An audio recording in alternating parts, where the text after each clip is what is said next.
Hi, welcome back.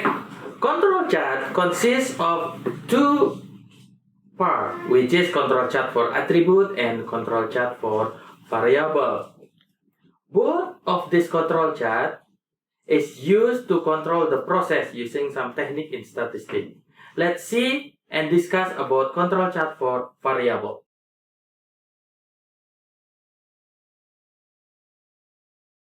When talking about the control chart for variable, we firstly recall about the definition of the variable in the previous section, in the previous video that we already discussed, that the variable has a continuous dimension, such as the weight of the product, speed of the delivery, length of the product, strength, and so on. In here, there are two types of control chart that we can use, that we call it the X-bar chart, that are the purpose of this chart is to control the central tendency of the process. And the second is R chart, which is, or the purpose of this R chart is to control the dispersion or the variation of the process. These two charts must be used together since they complement each other. Let's take a look on how we can setting up the control limit for the X-bar chart. When we already knew about the sigma or the deviation of the population. Here we can determine the upper control limit as the X double bar from the sample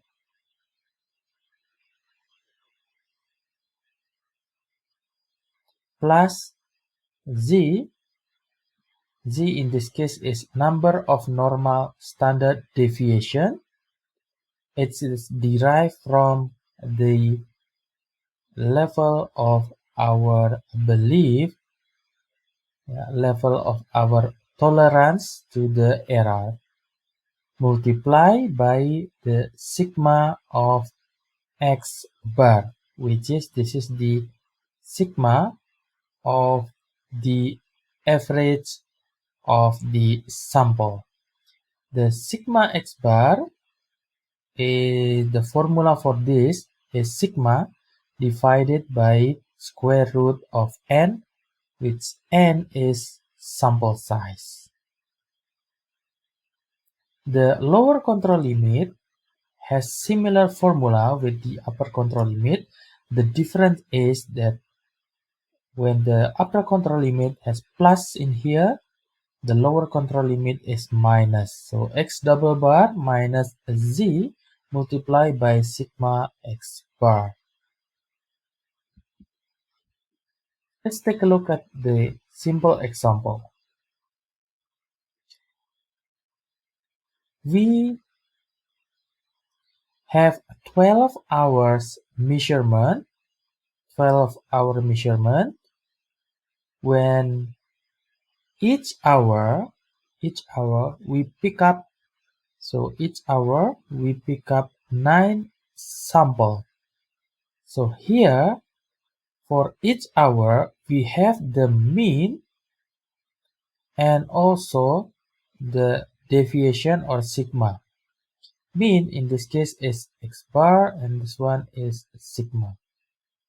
So by measuring all of these 12 hours, we have the mean for each hour, and for 99.73% control limits, we have Z is equal to 3 from normal standard table.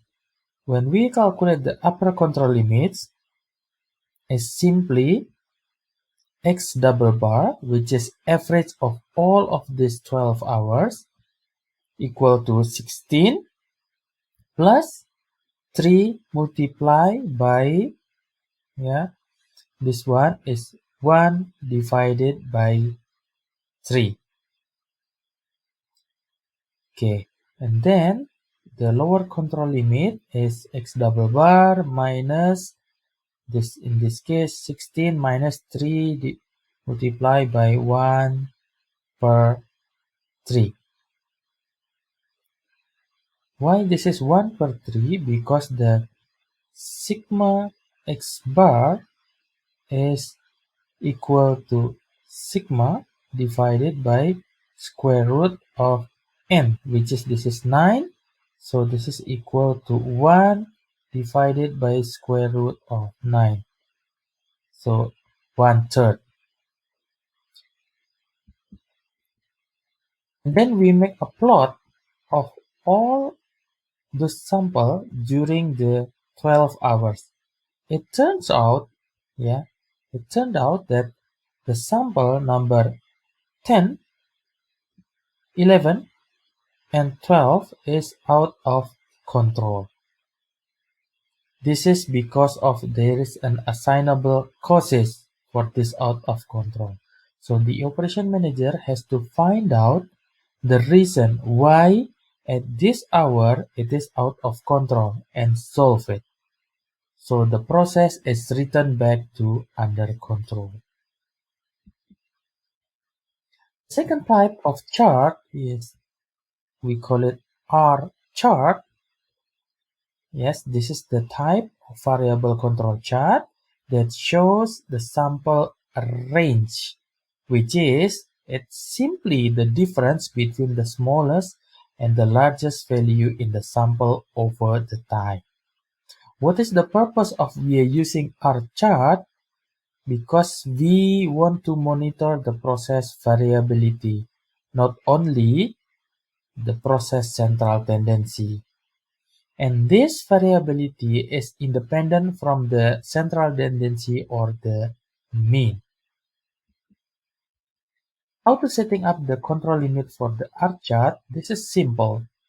Just took an average of a range of the sample, multiply by some factor or constant that we can find out in the reference books, that is D4 and D3. D4 for upper control limit and D3 for lower control limits. Look at this simple example. If we have R is equal, this is R bar or average of R range equal to 5.3 pounds and the sample size n is equal to 5. The control chart factor for a D4 for this particular sample n equal to 5 is 2.115 and D3 is equal to 0. When we calculate the upper control limit, we get the number 11.2 pounds and the lower control limit is 0 pounds. As we mentioned previously that the X bar chart and R chart is complementing each other. Consider this simple example. When we have the sampling distribution that having this characteristic, mean of the sample distribution is moving away, and we will have the X bar chart pattern is like this. The dot is moving away from the limit, from the control limits. But with this configuration, with R chart, we couldn't detect this phenomena. So R chart couldn't detect this, but X bar chart able to detect this shift.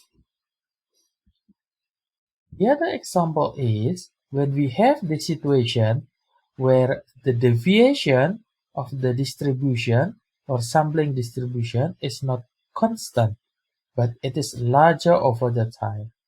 With the X-bar chart, we cannot detect this situation. So X-bar chart is not able to detect the increase in variation or in dispersion, while the R chart is able to detect this increase in dispersion. That is why we have to use both X-bar chart and R chart together. That is all about the control chart for variable. In the next video, we will learn and discuss about the control chart for attribute. See you in the next video. Thank you so much for joining me in Learning Operation Management. See you again in the next video.